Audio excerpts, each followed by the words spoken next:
Hello everybody, and welcome to the tutorial on how to use the iterative reconstruction module of Octopus Reconstruction. So I select that the start module is enabled, I select my slice and I do reconstruct slice.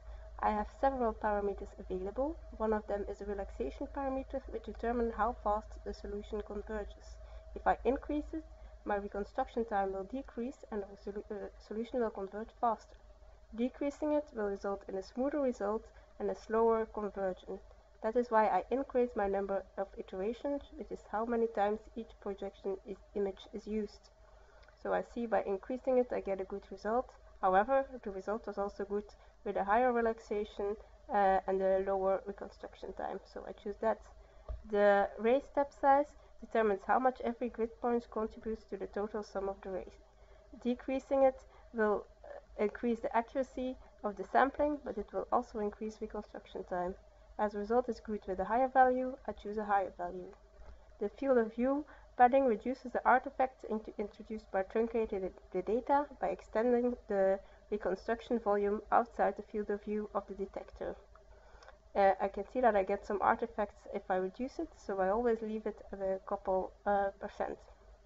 Now I see that the estimated memory is too large for the memory that is available, so I can change the resolution. So by changing the resolution, I reduce the estimated memory. Now let's say that I want to keep my resolution. I put it back to -1, which converges to the resolution of the detector. I can also use the large data settings. Subdivides the volume in several subvolumes, which I can change here, and then uses a low downsampled volume as input.